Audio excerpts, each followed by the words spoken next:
claro que esses slides são apenas pontos de aula. São, na verdade, indicações genéricas para você ter somente os tópicos, como a gente coloca em sala de aula. O que eu faço em sala de aula é o que eu estou fazendo aqui, só que de forma remota. Eu coloco alguns pontos e a partir desses pontos a gente vai se aprofundando, vai fazendo comentários, vai se aprofundando em pontos que sejam atrelados a esses tópicos, enfim.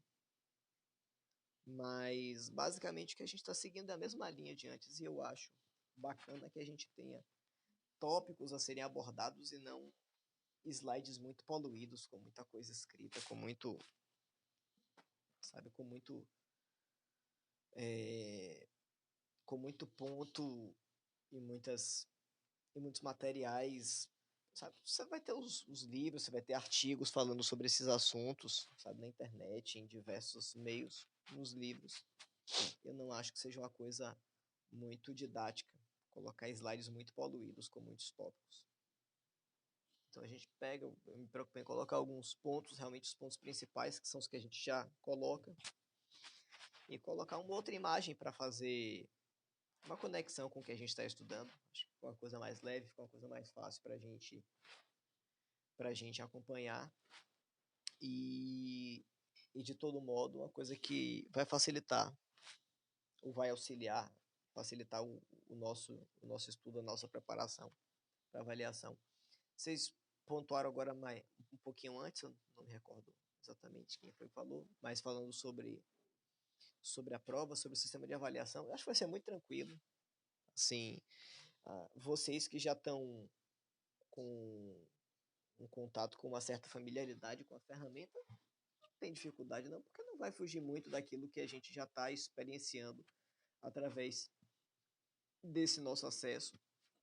Você vai receber uma avaliação de múltipla escolha para responder e depois remeter a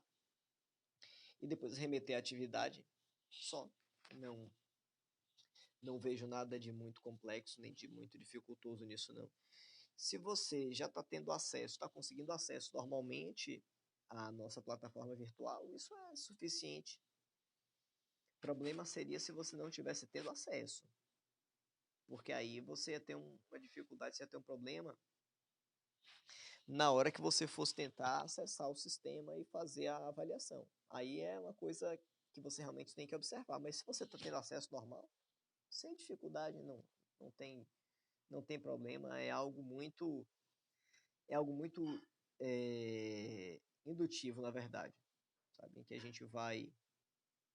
gente vai tocando nos diversos pontos do sistema e a gente vai identificando que é tudo muito direcionado para o que a gente já está acostumado a abordar e a ver aqui em sala de aula.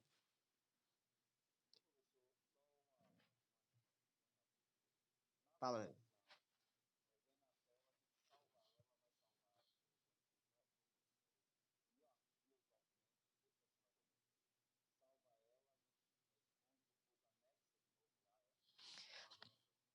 Rapaz, eu vou lhe ser sincero, eu não tenho certeza absoluta como é que chega para vocês não, mas eu acho que vocês respondem via sistema e no próprio sistema você tem um campo para submeter, para mandar o, o, o documento. Não é algo que chega para vocês baixam, respondem, depois anexam, não. Eu acho que é uma coisa do próprio sistema, que vocês respondem virtualmente, submetem e de lá mesmo vocês fazem o envio.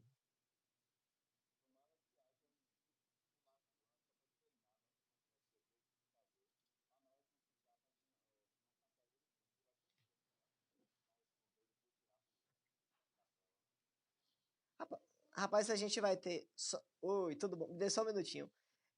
A gente vai ter, lógico, um tempo, mas é tempo suficiente.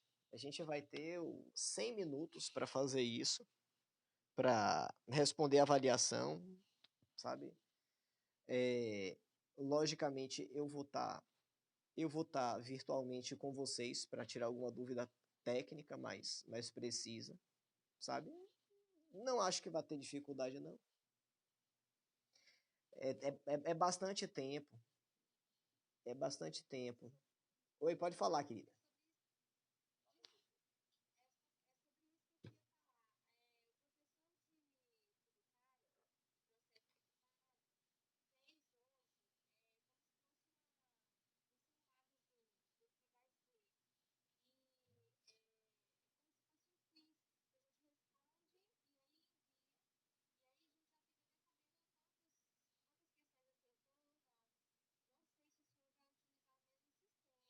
Hum,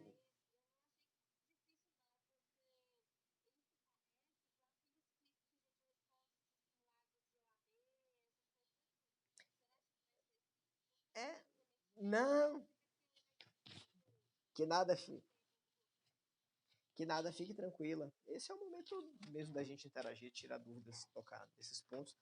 Vai ser basicamente a mesma coisa. Eu não vou fazer atividade antes, porque eu acho que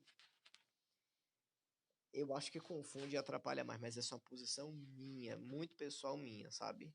Eu gosto de fazer ações sem atividades nos entremeios e tal. Eu acho que isso acaba gerando mais confusão do que facilitação para a gente. Então a gente vai ter as nossas duas avaliações regulares. Mas é muito tranquilo, não tem dificuldade.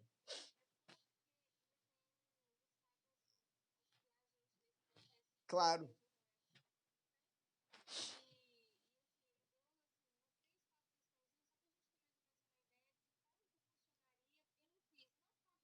sim,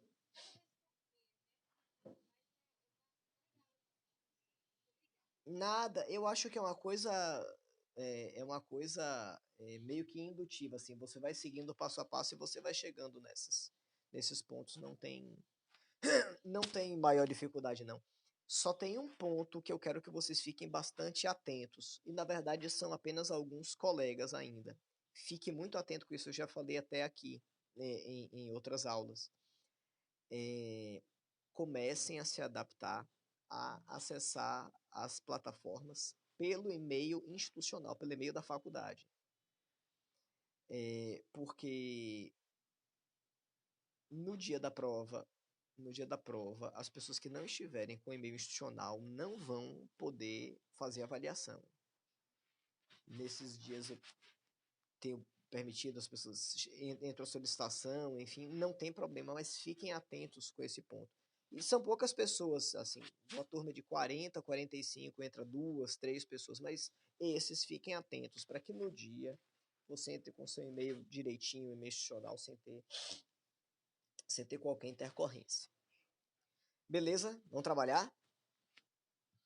Pessoal, só retomando os pontos que a gente tinha abordado, a gente, no final da nossa aula passada, estava tratando sobre os aspectos referentes à soberania do Estado, certo? Então a gente tocou nos pontos, como nós já vimos, referentes ao elemento pessoal do Estado, referente aos aspectos ligados à nacionalidade, à cidadania, o reconhecimento de nacionalidade, a nacionalidade originária, derivada, a caracterização dos estrangeiros, a possibilidade de entrada de permanência, a gente fez aquela abordagem toda. E nós tocamos depois nos pontos referentes ao domínio territorial, o território do Estado, como elemento componente constitutivo do Estado, certo? E aí a gente esgotou as abordagens referentes a esse domínio territorial, falando sobre o domínio terrestre, sobre o domínio marítimo, lacustre e sobre o espaço aéreo.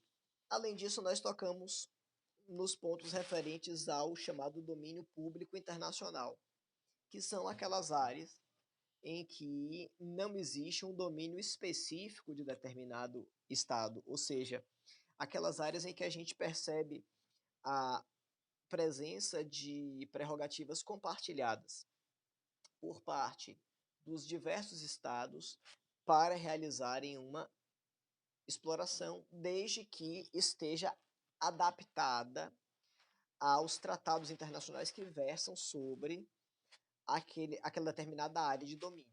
E aí a gente tocou no domínio público internacional referente a áreas de alto mar, referente à Antártida, e referente ao espaço geoestacionário e o espaço sideral, que são áreas em que você jamais terá um domínio especificamente determinado a um certo país, ou seja, você sempre vai ter a possibilidade do exercício compartilhado das prerrogativas de utilização daquela área. Logicamente, com as suas restrições. Por exemplo, a gente já viu que nessas áreas de domínio público, ou seja, de domínio geral dos vários estados, nós não temos a possibilidade, de utilização para fins de guerra, para fins belicosos, certo? Sempre para fins pacíficos. A exploração, ela também, nos espaços em que isso é possível, ela deve ser realizada de maneira a você manter preservado e íntegro o meio ambiente, levando em conta que a questão ambiental ela é de extrema importância para as relações de direito internacional, no sentido de que esse é um assunto de interesse global, ou seja, que toca às várias nações. E a gente vai ter uma outra situação atípica, como é o caso da Antártida, por exemplo, que é regida por um pacto internacional que estabelece que não é possível que haja exploração econômica daquela área, certo? Em que você vai ter a possibilidade de intervenção dos estados nos estritos limites de realização de pesquisas científicas e ainda com a limitação de que outros espécimes animais sejam inseridos ou sejam levados para lá, sem observar que apenas as espécies animais que já lá se encontram podem permanecer, certo? E aí a gente, no final da aula, começou a tocar os aspectos referentes à soberania do Estado, que é o último dos elementos constitutivos do Estado, ou seja, o fundamento da soberania é de extrema importância na medida em que ele vai trazer para a gente uma compreensão de que o Estado necessita obrigatoriamente de uma mão de comando, de uma voz de comando que se encontra acima das individualidades dos cidadãos, do povo, portanto, e que vai dar materialidade, vai caracterizar aquilo que nós chamamos genericamente de interesse público, certo? Então, muitas vezes, a ideia de soberania, ela até se confunde um pouco com a própria concepção generalista de Estado.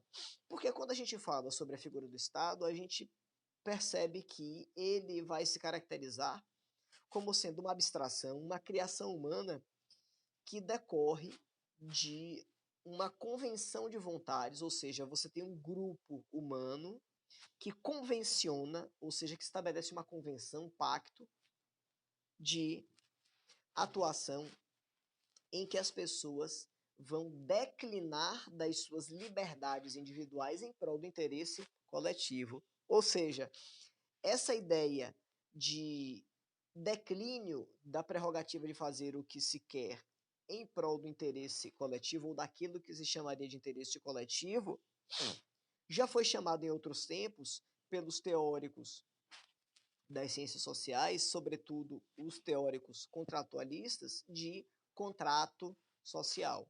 E aí você vai ter vários teóricos que nós já estudamos, Hobbes, Locke, Rousseau, que tocavam exatamente nesses pontos e falavam sobre uma teoria do Estado em que o surgimento do Estado se dá ao mesmo tempo em que surgem as primeiras sociedades e que o fundamento primordial do surgimento desse Estado vai ser a necessidade humana de existir em comunidade, ou seja, de essas pessoas conviverem de maneira harmoniosa em conjunto. Então, a ideia de uma existência harmoniosa e em conjunto foi o que fundamentou o surgimento do Estado, e para isso foi necessário que se concebesse a ideia de interesse coletivo, interesse público, certo? E essa ideia de interesse público está diretamente ligada ao fundamento da soberania. Por quê? Porque nós reconhecemos que este dito interesse público, ele vai ser uma vontade que está acima da vontade dos particulares, mas que decorre dela. Ou seja, cada vontade individual se soma para criar, de forma abstrata, uma vontade coletiva que é exatamente o interesse público. E em decorrência de cada membro do povo conferir esta legitimidade para a figura do Estado, é que nós identificaremos a figura da soberania. Por quê?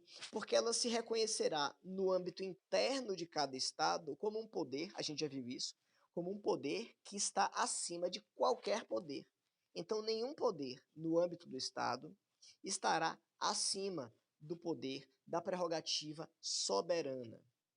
Então, esse Estado ele vai ter a possibilidade de promover a sua gestão, adotar as medidas administrativas, políticas, técnicas de caráter interno, independentemente, independentemente da intervenção ou da submissão a forças estrangeiras, exatamente pelo fato de que essa figura de poder estará legitimada pela delegação de prerrogativas que o povo lhe deu.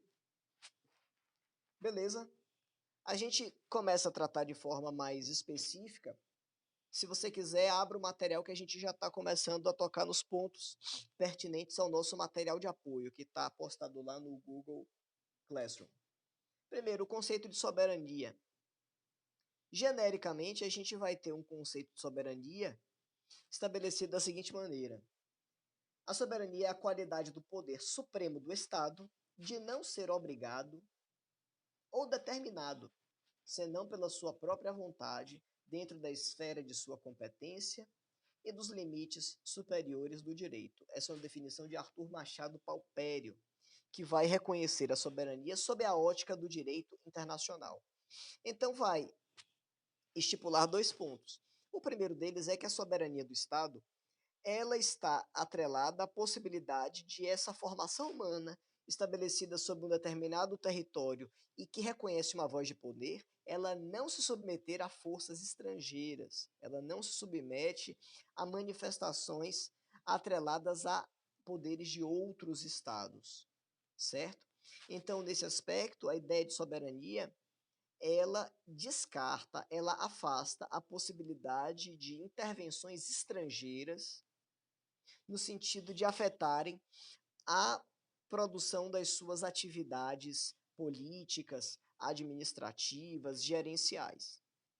Em resumo, a soberania parte do pressuposto de que, no âmbito do meu território, e olhe que esse conceito ele toca no aspecto do território,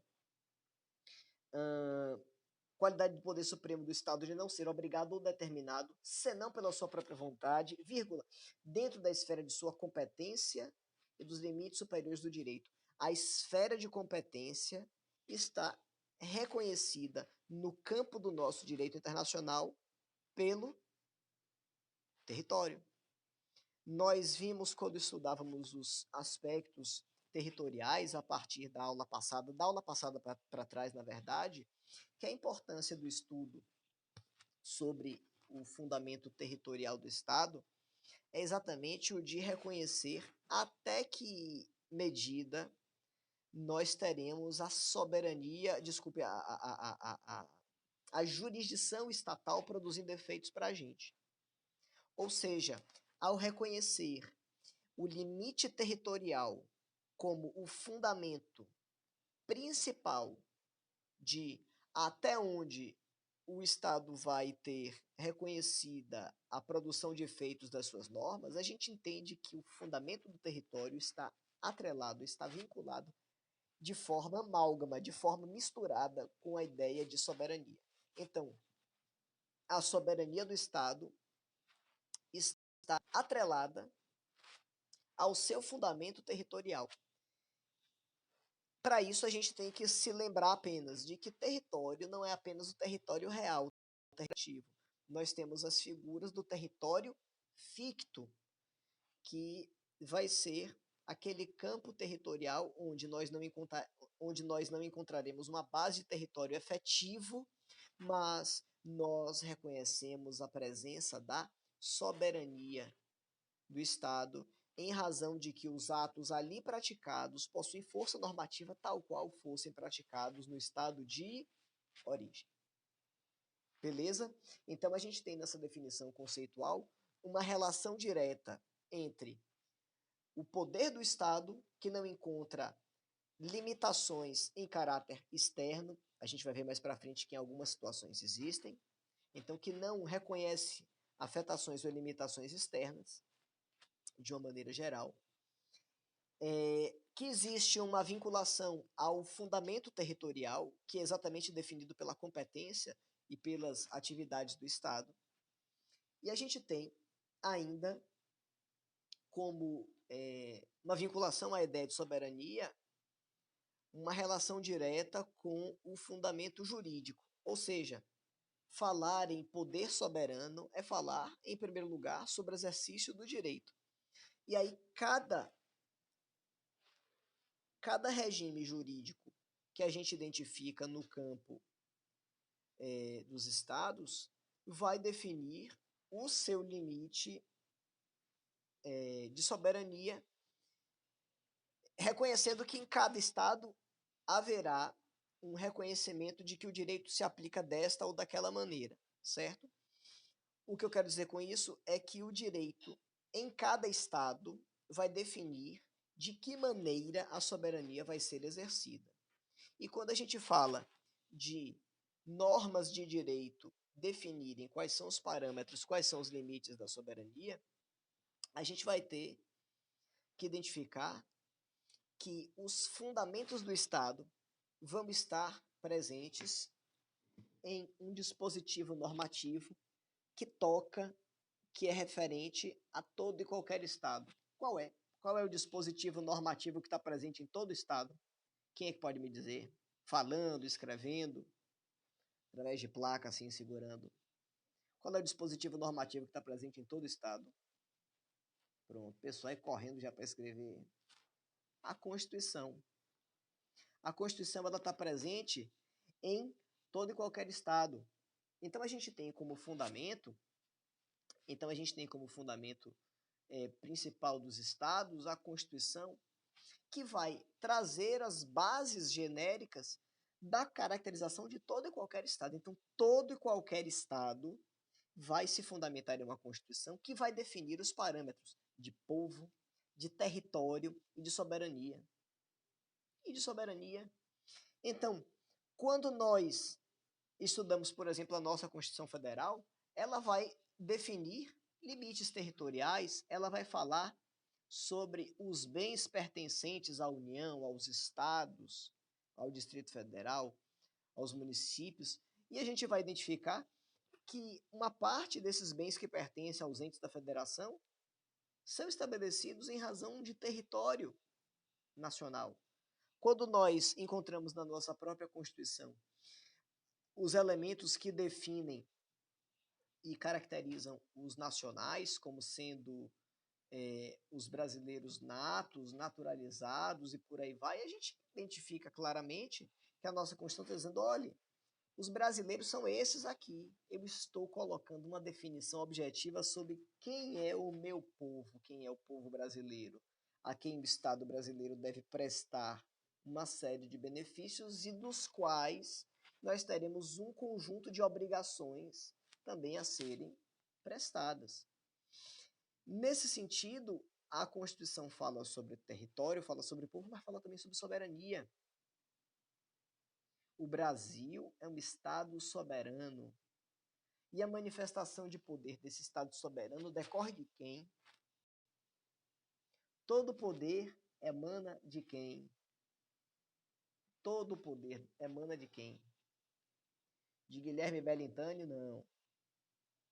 Do povo. Por quê? Porque o povo vai exercer este poder em razão de um regime democrático, segundo a previsão constitucional, em razão dos seus representantes eleitos, quando, através de um sufrágio exato, Lucas, isso mesmo, se vive um Estado democrático de direito, em que Nós escolhemos os nossos representantes que vão atuar em nosso nome, e daí nós temos a figura dos chamados mandatos públicos, em que os políticos, seja do executivo, seja do legislativo, eles vão cumprir um mandato. Mandato é o mesmo que procuração, então eles detêm uma procuração pública para atuar em nosso nome, mas o povo também exerce poder de forma direta, através do plebiscito, do referendo, da consulta pública, da iniciativa popular. Então percebam que no exemplo brasileiro, a nossa Constituição ela toca nos elementos referentes ao povo, ao território e ao poder, ou governo, ou soberania, que são sinônimos. Nesse aspecto, a gente tem que a soberania está diretamente ligada, a soberania está diretamente ligada ao fundamento jurídico do Estado. Por quê? Porque essa soberania vai ser exercida nos estritos limites previstos na Constituição. Beleza? Imaginemos, por exemplo, que a Constituição estabelecesse que a soberania nacional é exercida pelo presidente da República, que é responsável por dizer o que é melhor para a vida das pessoas. Ou, no caso de um regime de monarquia parlamentarista, dizendo que o rei, que o imperador, é detentor da soberania do Estado e, portanto, cabe a ele indicar quais são os rumos, quais são os posicionamentos, quais são as decisões administrativas que vão ser melhores para as pessoas, isso sem controle externo. Percebam que cada regime constitucional vai estabelecer os limites do exercício dessa soberania. Beleza? Então a soberania está diretamente ligada à não intervenção externa, está diretamente ligada a limites territoriais, e ela vai ser exercida nos estritos elementos previstos no direito de cada estado, de cada país. Através do quê? Da Constituição. Beleza? 100%? Bom, a gente vai ter ainda como referência genérica sobre a previsão da soberania um dispositivo normativo internacional que foi a Convenção de Montevidéu sobre os Direitos dos Estados, que estipulou as características necessárias para que nós reconheçamos a presença de um Estado efetivamente. Ou seja, você vai ter presente na Constituição, mas você vai contar com uma ferramenta internacional que vai abordar exatamente esses pontos, estes elementos constitutivos. Dirá a Convenção de Montevidéu sobre os Direitos dos Estados. O Estado, como pessoa de direito internacional, deve reunir os seguintes requisitos: população permanente.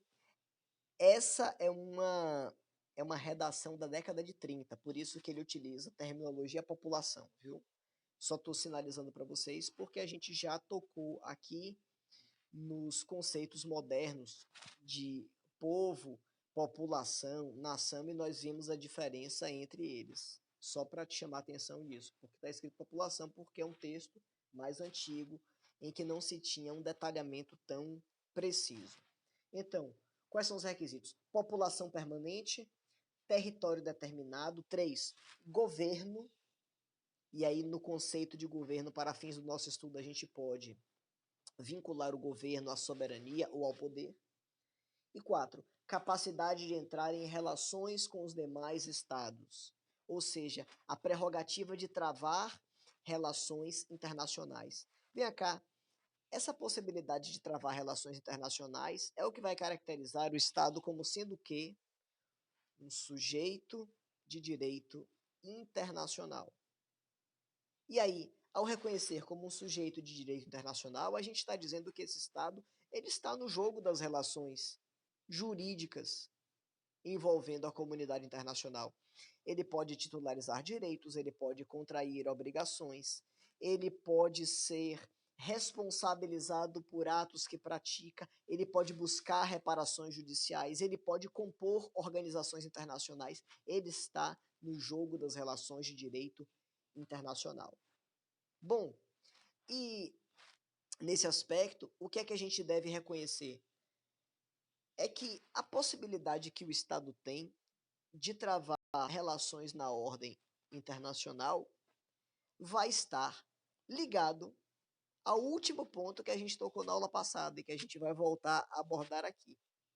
Para que um Estado possa travar com outros Estados relações jurídicas no âmbito internacional, ele precisa primeiramente ser o quê? Reconhecido. É necessário que haja o reconhecimento por parte dos demais Estados ou de um grupo de Estados para que ele possa travar relações, para que ele possa celebrar tratados internacionais, para que ele possa realizar atividades de natureza diplomática. Então, o reconhecimento por parte dos demais estados em relação à conduta, à atividade daquele estado que surge é condição indispensável para que ele se caracterize como tal. Então, o estado, para ser reconhecido como um Estado pleno, ele deve ter a prerrogativa de travar relações de ordem internacional, além dos outros elementos que é povo, território e soberania, ou poder, ou governo. Beleza? Na ilustração desse slide especificamente, eu coloquei a figura ilustrativa do livro O Leviatã, de Thomas Hobbes, certo? Hobbes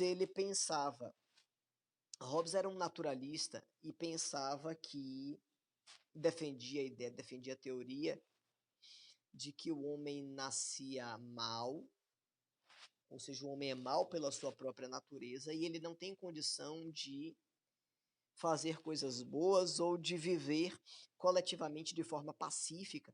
Então ele precisaria de um estado absoluto, de um estado com a mão de ferro, para conduzir as pessoas de forma a se comportarem dentro de parâmetros minimamente aceitáveis em uma vida coletiva. Ou seja, Hobbes entendia que o homem é mau e que ele precisa da figura do Estado para limitar as suas paixões, para limitar a sua atuação negativa, certo? E até por conta disso, Fernando estava na sala de mediação. Nem eu tô lá, quem dirá? Quem é que tá por lá? Me conte. Quem é que devia estar por lá? Tem umas almas penadas que estavam por lá. Então, Hobbes ele defendia a ideia de que era necessária a presença de um Estado absolutista em que o direito fosse colocado em caráter subsidiário, ou seja, de que não existisse um sistema democrático e que o soberano definisse concretamente os destinos das pessoas, em razão da sua incapacidade de viver coletivamente seguindo regras. Beleza? E isso é exatamente o Silena. Essa frase célebre é de Thomas Hobbes, de que o homem é o lobo do homem, ou seja, o homem destrói em uma comunidade de homens, um destrói ao outro e ele precisa da presença do Estado no sentido de limitar a sua liberdade. Se você deixa as pessoas sem que haja um controle muito duro, muito rígido por parte do Estado, você volta ao chamado estado de natureza, em que a lei que vige é a lei do mais forte, em que não existe direito, em que não existe sociedade, só existe a lei da natureza em que os mais fortes, os mais capazes, são os que se sobressaem em detrimento daqueles menos capazes. Bom, vamos abordar alguns pontos referentes aos elementos da soberania no plano internacional. Afinal de contas, no plano internacional, no âmbito das relações de direito internacional, como é que essa soberania ela é vista? Primeiro, essa soberania pressupõe, por parte dos estados, independência política e administrativa, certo? De que se trata essa independência política e administrativa? A soberania ligada a essa ideia de independência política e administrativa pressupõe que o Estado, para que seja soberano, ele precisa ter prerrogativas plenas para conduzir a sua gestão interna, para direcionar as suas medidas políticas, para conduzir o seu povo aos objetivos para os quais ela propõe a seguir. Ou seja, quando nós falamos sobre um Estado soberano, nós estamos nos referindo a um Estado que já tem plenas prerrogativas para conduzir os seus passos sem depender de outros estados ou sem estar vinculado a outros estados.